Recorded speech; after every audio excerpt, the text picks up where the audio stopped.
Olá, boa noite para você que assiste isso no momento que está sendo gravado. Hoje, 3 de outubro de 2025, são 8h06, aqui em São José dos Pinhais, Paraná. Faz um clima chuvoso nessa sexta-feira, está mais ou menos 15 graus e está deveras agradável. E esse vídeo improvisado é para falar sobre a leitura de dois capítulos que eu acabei de fazer desse livro, que é Memórias do Subsolo, de Dostoiévski.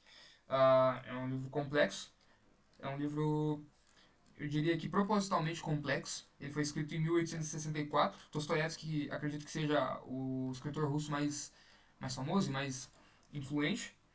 Uh, e qual que é a pira desse livro aqui? Bom, esse livro tem um narrador personagem que divide o livro em duas partes principais. Primeiro o subsolo e depois as memórias. Por isso, memórias do subsolo. Então, na primeira parte do subsolo, ele vai explicar quem ele é e por que ele é quem ele é. Nas memórias, ele vai então contar memórias sobre a sua vida no subsolo. E por que, que eu quero especificamente falar sobre esses dois capítulos que eu acabei de ler, que são o sétimo e o oitavo? Porque nesses capítulos, em específico esses dois, Dostoiévski vai, através do seu personagem, que até então na minha leitura não tem nome, porque eu não terminei o livro ainda, vai fazer uma crítica a duas outras linhas de raciocínio da filosofia.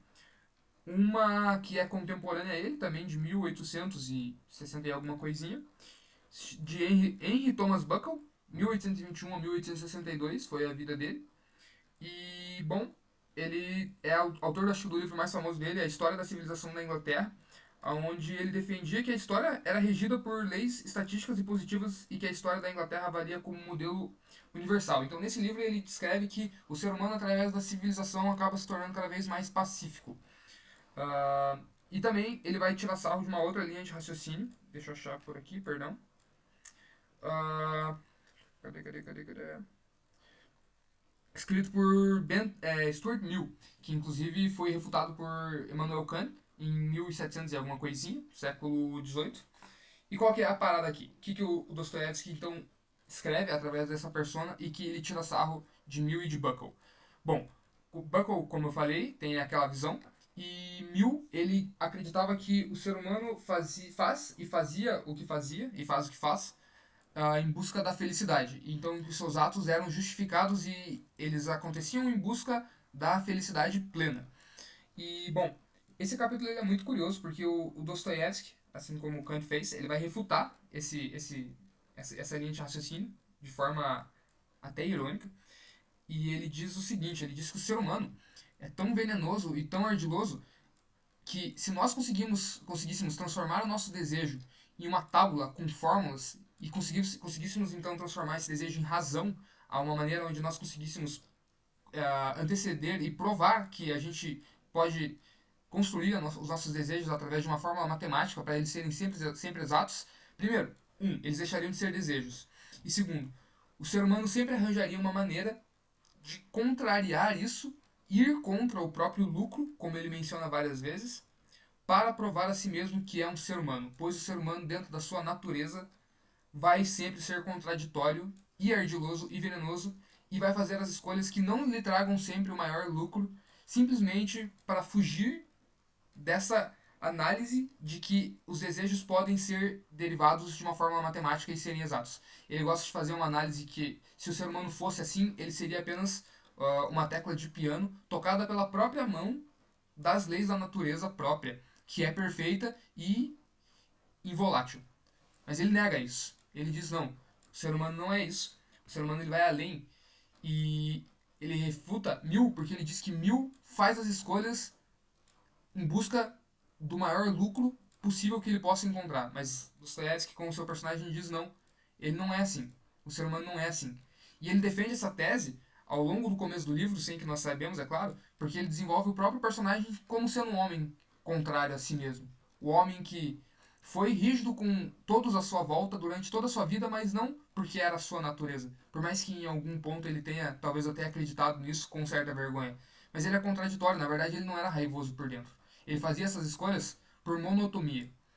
Então, ele vem a dizer através do seu personagem e defender essa tese, e que essa tese foi muito bem defendida por outros autores, como Kant, por exemplo, na Crítica Pura da Razão, que, na minha humilde opinião, conhecendo um pouco do assunto, destrói o argumento de Hill, porque uma coisa não tem nem comparação com outra. Os livros de Kant são super clássicos e ele é comparado a Aristóteles como talvez um dos pensadores mais importantes do lado ocidental do mundo. Por mais que. Claro, né? Ele veio muito depois, enfim. São filosofias diferentes. Mas eu concordo muito com esses argumentos e eu concordo muito com os argumentos de Dostoiévski nesse livro. Eu acho que de fato é isso. O ser humano ele vai exprimir o próprio veneno para si próprio para provar apenas que é um ser humano. E eu gosto muito do momento que ele fala que o ser humano voltaria a ser bárbaro se fosse necessário para provar a si mesmo que ele é não um cálculo matemático, não uma tecla de piano a ser tocado, mas algo com desejo. E ele defende também o ego. Isso é interessante, porque existem muitas filosofias que tentam dissoluir o ego. Há uns tempos atrás eu estava estudando a filosofia budista, e a filosofia budista ela tenta de vez dissoluir o seu ego, os seus desejos, as suas vontades, mas eu tenho concordado cada vez mais com essa afirmação de que o ego ele é necessário e que o ser humano precisa constantemente provar para si mesmo de que ele é um ser humano. E que talvez o transcendentalismo, ou então talvez a razão das escolhas não seja o melhor caminho. Porque senão, como já mencionado, nos tornaríamos peças de um piano tocadas pela mão da mãe natureza. O que, convenhamos, acaba sendo um pouco monótono. Enfim, esse vídeo é um pouco mais curto. Ele é só um comentário rápido que veio na minha cabeça sobre os capítulos que eu acabei de ler. Talvez eu venha a falar mais sobre esse livro, porque ele tem gradativamente se tornado meu livro favorito. Não é a primeira leitura que eu faço dele. Na minha primeira leitura eu não consegui. Eu desisti, porque ele é um livro complexo. Li outras coisas para me readaptar. E aqui agora estou lendo ele mais uma vez, com a cabeça mudada. E tem sido uma leitura agradável, eu recomendo. Ele é um livro curto. Ele é um livro de 180 e poucas páginas. 183, mais especificamente. Mas com certeza não é para qualquer um. Com certeza não é para qualquer um. Mas é muito bom e vale a tentativa. Então eu recomendo fortemente. E agradeço você a ter assistido esse vídeo até o final. Muito obrigado. E fique bem. Até a próxima.